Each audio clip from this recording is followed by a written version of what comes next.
Themes, themes, themes! We piano teachers love a good theme.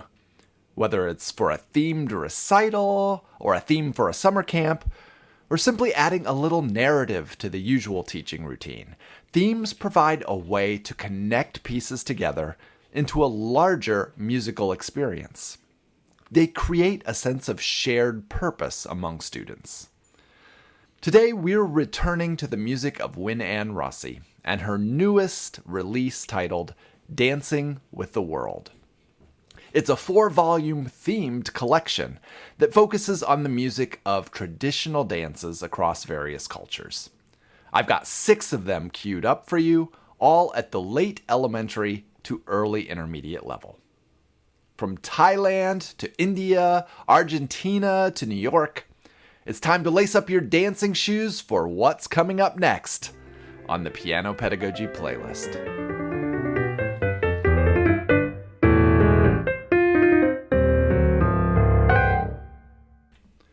Greetings and welcome. I hope your day is going well. My name is Luke Bartolomeo. I'm a pianist, a teacher, and also a developer of music education apps, including Rhythm Swing. Each Monday on the Piano Pedagogy playlist, we explore teaching repertoire that is practical, engaging, and meaningful. All of it written by living composers. Wynn-Anne Rossi writes that the goal of this collection was to bring the joy of international dance into the piano studio, and to celebrate cultures through movement and music. She encourages students to watch performances of the dances and even try some dance steps themselves. Now there's a recital or camp idea for you, combining music and dance. For our first pairing of dances, we'll begin in Thailand with a composition called Story of the Khon. Khon is a dramatic performance tradition in Thailand that dates back centuries. The dancers use stylized gestures and angular movements inspired by martial arts to tell stories. A variety of contrasting moods gives the performer some interesting material to work with. And that's really the secret to a convincing performance of this piece. It needs to feel like a story is being told. After that, we're moving on to India, and something inspired by tradition and Bollywood. The piece is called Bhangra meets Bollywood, the Bhangra being a high-energy folk dance from northern India. It's become something of a global sensation, largely due to it being featured in Bollywood movies. It's often used in the big production number style scenes, taking place at weddings or festivals. Here are our first 2 dances from Wynn-Anne Rossi's Dancing with the World Volume 2. First, Story of the Khon, and then Bhangra meets Bollywood.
Our middle pairing of pieces takes place in the Americas, starting in Argentina. Deep Purple Tango sits right at the center of Argentine culture, and Rossi describes it as a dance driven by strong emotion and distinct rhythm patterns. I don't think I've ever met a student who wasn't at least a little bit curious upon hearing that distinctive tango rhythm. From South America, we move to the streets of New York City with sidewalk Lindy Hop. The Lindy Hop emerged in Harlem during the swing era of the 30s and 40s, blending jazz and tap influences with that famous swing out movement. It can truly be thought of as an American folk dance, something that originated not in a ballroom, but out on the streets. It had a huge resurgence in popularity in the 80s and 90s and continues to be widely popular and practiced throughout the world. Two uniquely American forms of dance. Here is Deep Purple Tango and Sidewalk Lindy Hop.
Whirling Dervish is the first of our final two pieces today.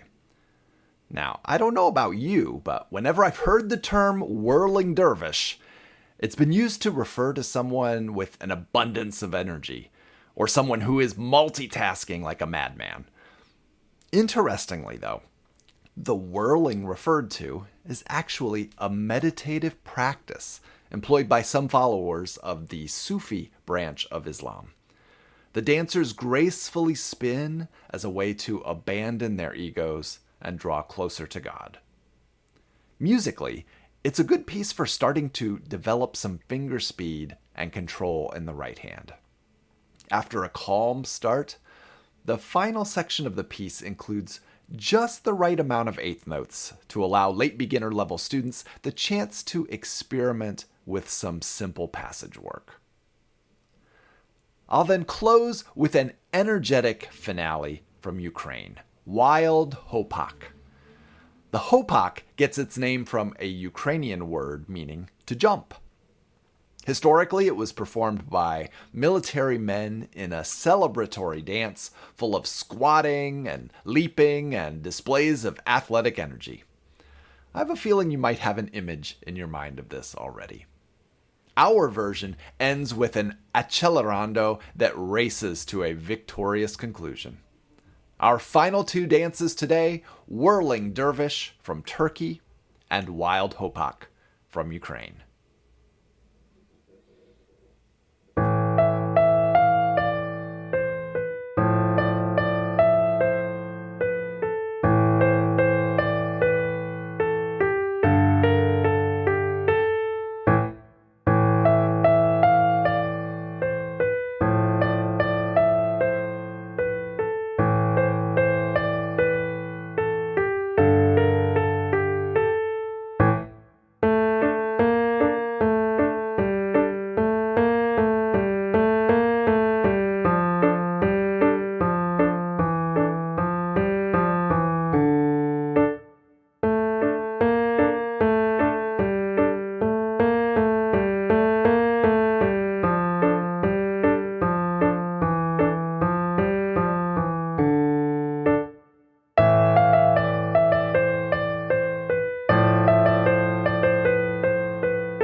The pieces I played today were from Wynn-Anne Rossi's new series, Dancing with the World. And all of today's selections came from Volume 2 for late beginner and early intermediate students. But remember, there are 3 other volumes ranging from beginner all the way to late intermediate. So if you wanted to take this idea and run with it for a summer camp or a recital, you should have no problem finding a suitable piece for students at every level. Each of the 4 volumes are available in both printed and digital forms. And you also have the option of purchasing and downloading pieces individually. Purchasing links can be found in the episode description or by heading over to our website at pianopedagogyplaylist.com. And just like that, it's time to close the lid on this week's episode of the Piano Pedagogy Playlist. I'll look forward to seeing you again next Monday when I'll share some more of my current favorites from the contemporary piano teacher's repertoire. Until then, keep nurturing the music and have a great week.